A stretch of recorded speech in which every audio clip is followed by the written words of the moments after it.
Hey guys, welcome to history class today. This is Mr. Shear, and today we're talking about Native Americans out on the plains and the conflicts that they ended up having with white settlers. So let's get right to it. I'm going to share with you the PowerPoint. There are going to be a couple places in here when I ask you to stop and answer some questions. Please make sure that you do so and fill in those answers, as I will be looking at those a little bit later. So let's go straight over here to PowerPoint. So here's where I want us to start today. I want you to look at this painting. It's a very popular painting. And I want you to answer a couple questions on it. So I'm going to give you a couple minutes to examine the painting, look at the people that are in there, the animals, different things that might contribute to the overall mood and tempo of the painting. And then when I put in the stop here, you're going to answer a few questions. So take a minute to look at the painting and then answer the questions.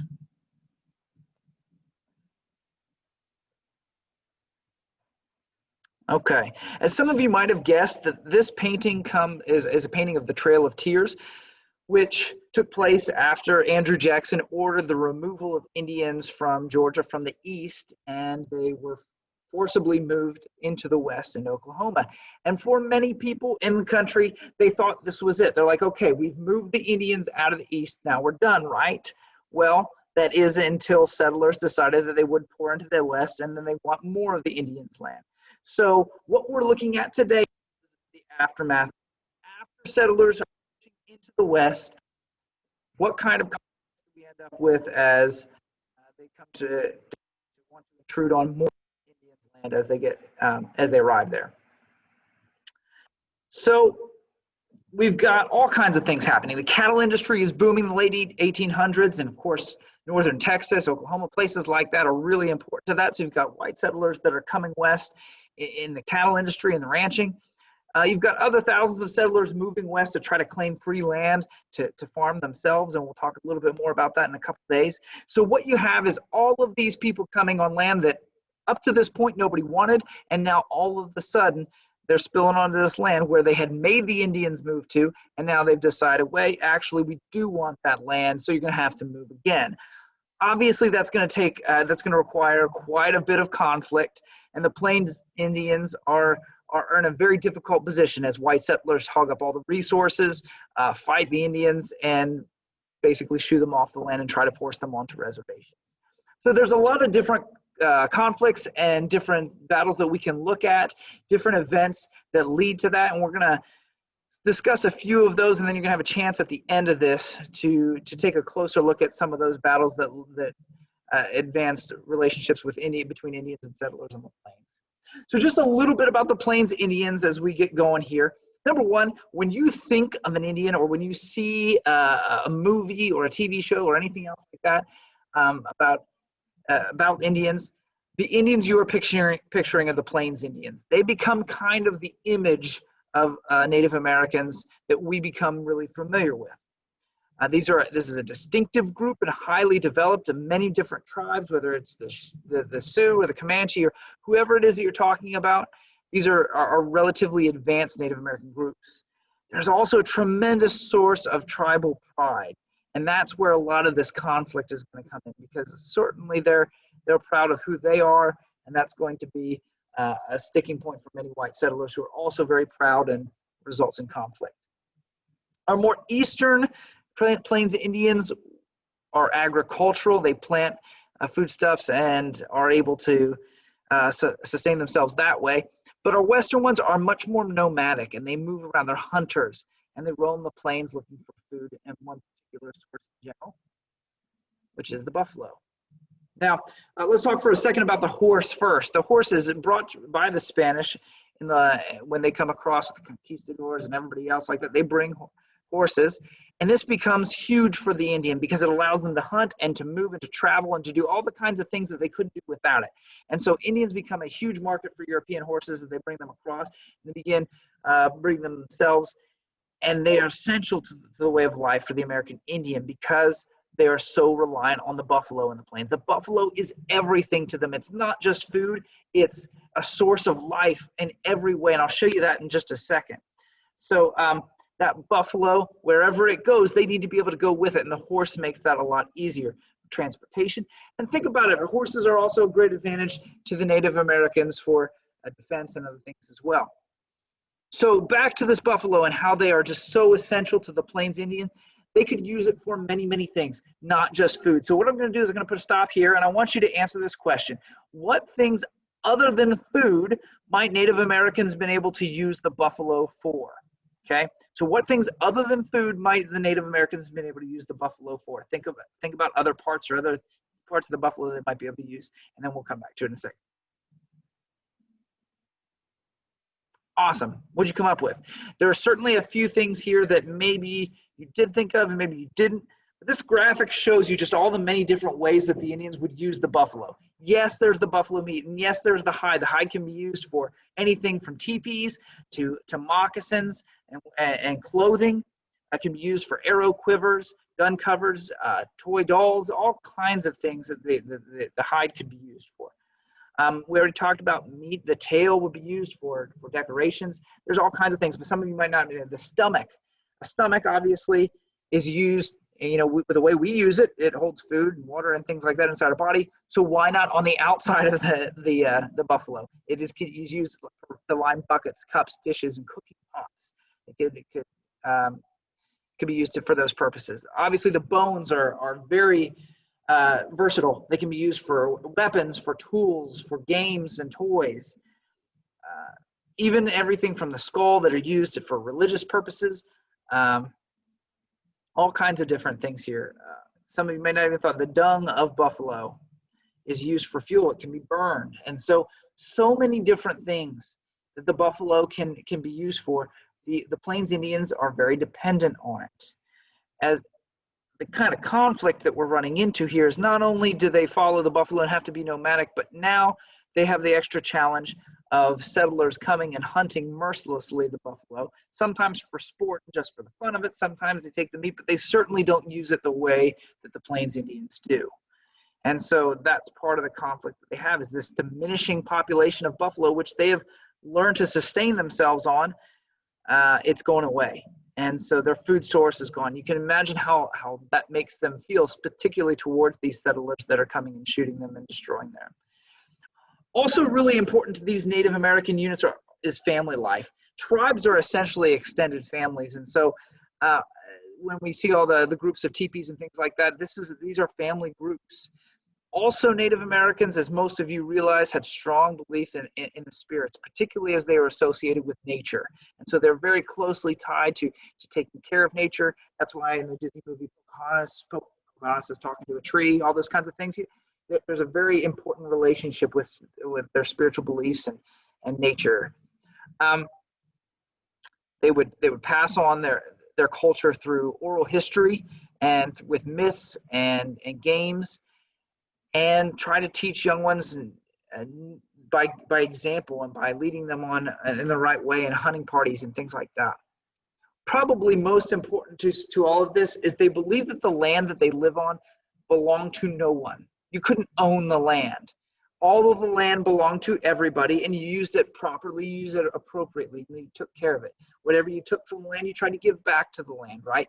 And so it's kind of like this land is your land, this land is my land kind of deal. Very, very different than the way settlers are looking at it, where they're going west, trying to fence in their property and own land and claim it for themselves. That's not the way that Native Americans saw this.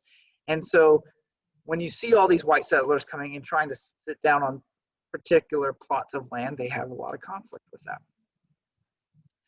So a lot of reasons that settlers pushed westward, but none causes quite as much conflict as settlers going west for fortune, for money. And we'll talk a little bit more about this in a future lesson, but you got a lot of miners going west, and they pop up in these mining towns in different places. You got the gold rush, they find silver mines in the Southwest. And so they set up these mining towns, and this provides quite a bit of motivation for people to move west and to kick Indians off the land where they think there might be valuable resources. So we'll talk a little bit more about mining culture for white settlers a little bit later. But just know that this is a huge reason why settlers come west and try to displace Indians off of their land. So because of the value or the perceived value of this land, The United States tries to arrange this a little bit more carefully so that they don't have to worry about this quote unquote Indian problem. And so in the 1830s, the government basically reestablishes a reservation system and moves all the Indians into the Great Plains until they figure out that they actually want the land on the Great Plains and they want to push them off. So by the time we get to 1850, they've said that certain tribes must stay within certain boundaries. Kind of this reservation system is beginning to develop, but American Indians don't take to this very well, obviously, because they're trying to box them in on their land. And so you run into the beginning of all kinds of conflicts. One that is notable from this situation is the Sand Creek Massacre. You had the Cheyenne who had been told that they had to return to this defined area, and a lot of Cheyenne did, but there were some that were still kind of rebelling. Well, they decide that they're going to go and sort of approach, I believe it was Fort Laramie, I think it was out there, that they were going to approach that and try to work out a peace treaty. So they go to the fort, these rebellious Cheyenne, and they kind of camp out outside saying, okay, we're going to come in peace. And while they're camping out outside, a large group of U.S. military comes in and bludgeons them, blindsides them, and destroys them. There are almost 500 Indians killed, and most of them are women and children, and they're wiped out right there at Sand Creek. And the big idea was here, they come in peace, or they were trying to come in peace and work something out. And they're just massacre. Well, as you can imagine, that doesn't really play out very well for Indian and settler relations in the West. So you've got more settlers coming west and settling along different places where valuable minerals like gold are thought to be had. So there's a perfect example of this on Bozeman Trail. The Bozeman Trail was this area that many settlers found themselves upon as they worked west to get to gold. Well, many Indians became sick of that, and so they run this plan where they draw some of those settlers out to chase after the Indians away from their settlements, and then draw them straight into a trap where the Sioux attack and destroy and massacre back about 80 American soldiers. And so the Bozeman Trail kind of is sort of like a counter, another sort of response to what happened there at Sand Creek. So there are many attempts at peace, because if you're looking at the situation and thinking, okay, can't we just sort of settle this down? And the government thinks the same thing, that all this conflict is not going to end well. And so many attempts at peace are made. The Treaty of Fort Laramie is a perfect example of this.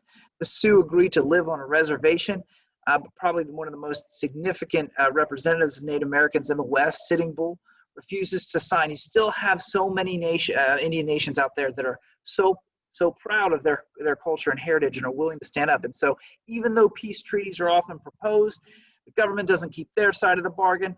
And in some cases, there are many American Indian tribes that aren't willing to make treaties that are so unfavorable to their people. As we've mentioned, gold and minerals become a big inspiration for white settlers, but also a big sign of tension. The gold rush, when it happens in California, a number of people go through Indian country, and so yeah, that's going to cause conflict, but they're ultimately ending past where it is. But once gold and minerals are found in, for example, the Black Hills in South Dakota, now it's a land dispute. Now it's, wait a minute, there are Indians on that land that we want, and we need to displace them. And so this becomes a big kind of conflict in the Black Hills where Sioux tribes already live, and there are white settlers that want to get in. This cannot end well. It never does, okay? And so what we have is one of the most famous battles from the Plains, called Custer's Last Stand, also known as the Battle of Little Bighorn. General George Custer goes west, and with this group, this 7th Cavalry, it goes west to where the Black Hills are, and to try to reclaim this. And kind of a bit of pride and a little bit of not understanding the situation leads the 7th Cavalry into one of the biggest concentrations of Native American warriors that there was in the West.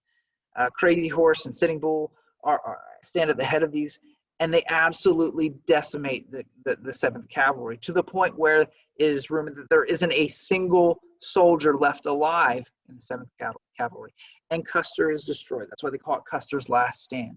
It's one of those few, Bozeman Trail might be another one, but it's one of those few defining victories for Indians in the West. But as you can imagine, it's never a victory for the Indians. It never comes out that way, because when the story is told in the East and it's printed in the newspapers, do you think they're going to be like, hey, well, the Indians were defending their territory? Or do you think it's going to be portrayed as, these ruthless savages destroyed this peacekeeping U.S. cavalry or something of that nature? And they're going to spin it in a way that it makes them look even worse.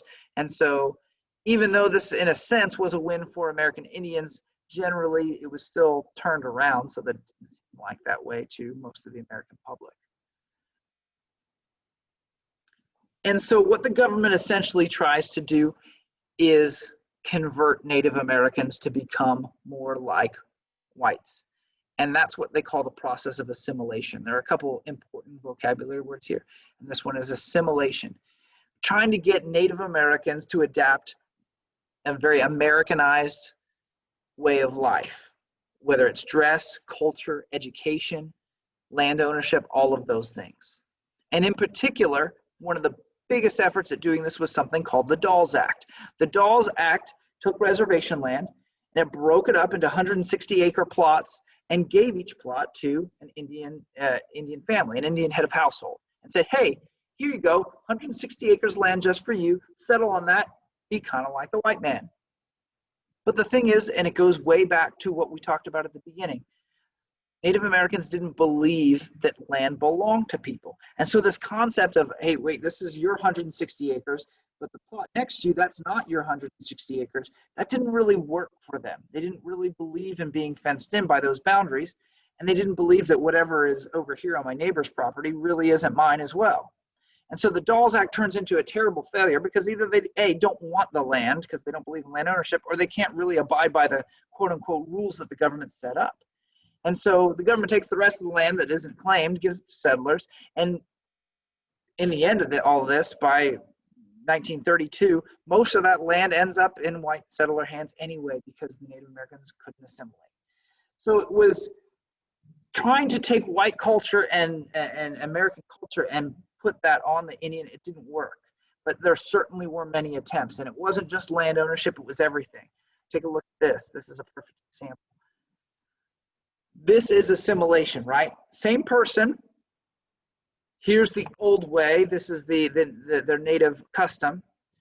And then here's the Indian who is, after he is assimilated, where he's Americanized and he's given the haircut and he's dressed up in the suit and all of those kinds of things. This is what assimilation was. And to many Americans, they thought they were doing the right thing. They believed that assimilating was making a better version, taking the savage and civilizing him, so to speak. But this was the process that they envisioned. But ignorantly not realizing, number one, that that's not what Native Americans wanted, but number two, just what kind of conflicts it presents when you try to change a person's way of life. So what we end up with is things just go from getting worse and worse and worse and worse, even with the United States attempts to try to ignorantly make things better. The buffalo begin to disappear off the plains. White hunters or white settlers that are just going about mercilessly destroying the buffalo. In the course of 90 years there, you go from 65 million buffalo to 1,000. Absolutely destroyed. And so for a Plains Indian that relies entirely on this, they've got nothing left, right? There's no way, their way of life is gone. And so they're becoming, they're being constantly under attack by settlers and the U.S. Army. They're having to deal with the fact that their source of life is being destroyed. They're running out of options here on the plains as they're getting backed into smaller and smaller reservation areas. It all kind of comes to a head at the Battle of Wounded Knee. By December of 1890, most groups had been moved onto a reservation while there were still some that needed to be moved.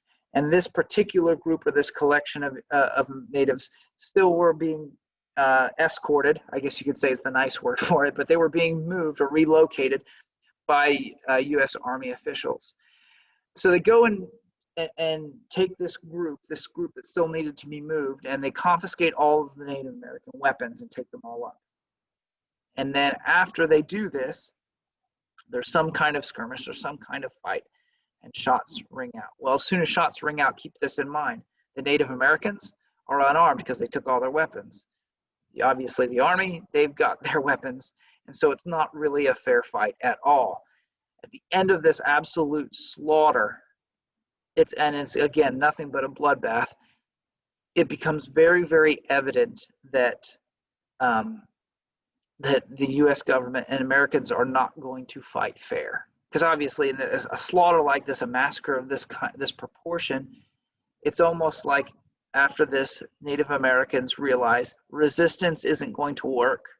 At this point, they've destroyed the way of life. They've destroyed everything. And so as a result of this, it may just be best to go with whatever the government says, go into whatever reservation land they'll give us, and just kind of follow along. It's almost like that give up moment where they realize if we keep fighting, we may lose families, family members, everything about our way of life.